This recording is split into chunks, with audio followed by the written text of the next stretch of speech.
चमगादड़ को मारा तो होगी कार्रवाई। वन विभाग ने जारी की एडवाइजरी। भ्रांति को दूर करे अधिकारी। कोरोना वायरस के फैलने के बाद से चमगादड़ को लेकर विभिन्न भ्रांतियां सामने आ रही हैं और हाल ही में चूरू में इन्हें मारे जाने का मामला भी सामने आया था। इसके बाद राज्य का वन विभाग हरकत में आ गया है। वन विभाग ने चमगादड़ को लेकर एक एडवाइजरी भी जारी की है, जिसमें कहा गया है कि यदि चमगादड़ को मारे जाने का कोई मामला सामने आता है तो दोषियों पर कार्रवाई की जाएगी।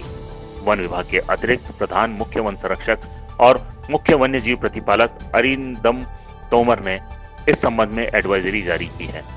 एडवाइजरी में उन्होंने वन विभाग के समस्त संबंधित अधिकारियों को निर्देश दिए हैं कि कोरोना महामारी के दौरान कुछ रिपोर्टों में चमगादड़ को इस बीमारी के लिए जिम्मेदार बताया गया है, जिसके कारण आम जनता में चमगादड़ के प्रति प्रतिशोध की भावना बनी है।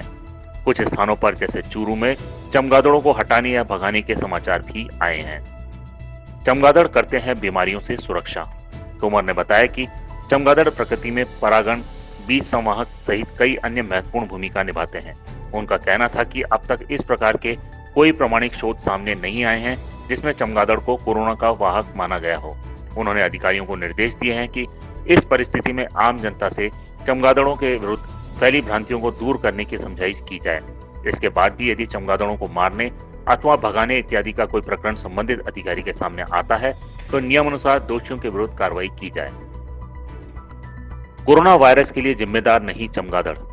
देश के ख्यातनाम पक्षी विज्ञानी एवं Rajputana society of natural history Rajasthan के संस्थापक व सीईओ डॉक्टर एसपी मेहरा ने कोविड-19 के वन्य जीवों के साथ संबंधों व प्राकृतिक आधारित हस्तक्षेप विषय पर अपने शोध के आधार पर यह दावा किया है कि कोरोना वायरस के मनुष्यों में संक्रमण के लिए चमगादड़ या अन्य वन्य जीव को जिम्मेदार मानना सही नहीं है। उन्होंने बताया कि वन्य प्राणी तो इस वायरस को अपने भीतर रखते हुए उसे फैलने से रोकते हैं। वन्य प्राणियों के किसी भी प्रकार से मनुष्य के सीधे संपर्क में आने पर भी इस वायरस की आक्रामकता नहीं होती, क्योंकि यह वन्य जीव से सीधे मनुष्य में पहुंच ही नहीं सकता। इस स्थिति में चमगादड़ को कोरोना वायरस संक्रमण के लिए खलनायक के रूप में प्रदर्शित करना मनुष्य द्वारा स्वयं की चूक पर पर्दा डालने जैसा ही है। डॉक्टर मेहरा ने बताया कि हमें इस पर भी ध्यान देना है कि ऐसे वन्य प्राणियों को समाप्त नहीं होने देना होगा, क्योंकि यह ही मनुष्य को अनेक बीमारियों से सुरक्षा दे रहे हैं। अगर रोग जनित विषाणु और जीवाणुओं के होस्ट प्राणियों को समाप्त किया तब यही सूक्ष्म जीव सीधे अपने जीवन हेतु मनुष्य को ग्रसित करेंगे। यहाँ हमें समझना चाहिए कि प्रकृति ने सभी जीवों को एक भूमिका दी है। चमगादड़ के कारण मनुष्य को अनेक लाभ मिलते हैं। यह जीव परागण में अपनी महत्वपूर्ण भूमिका निभाता है और इसके कारण ही प्रकृति में स्थित अनेक पादप प्रजातियां पल्लवित हो रही हैं। ऐसे में चमगादड़ को खलनायक नहीं मानते हुए इसके संरक्षण पर ध्यान देना जरूरी है। डॉक्टर मेहरा ने बताया कि चमगादड़ एक स्तनधारी प्राणी है। यह पक्षी नहीं अपितु उड़ने वाला एकमात्र स्तनधारी जीव है। विश्व भर में चमगादड़ों की 1411 प्रजातियां हैं। वहीं भारत में 128 और राजस्थान में इसकी 25 प्रजातियां पाई जाती हैं।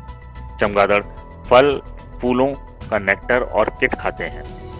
किट खाने वाली इसकी प्रजातियां एक रात में 1000 से अधिक मच्छर खाती है और मनुष्यों को इनसे होने वाली बीमारी से बचाती है।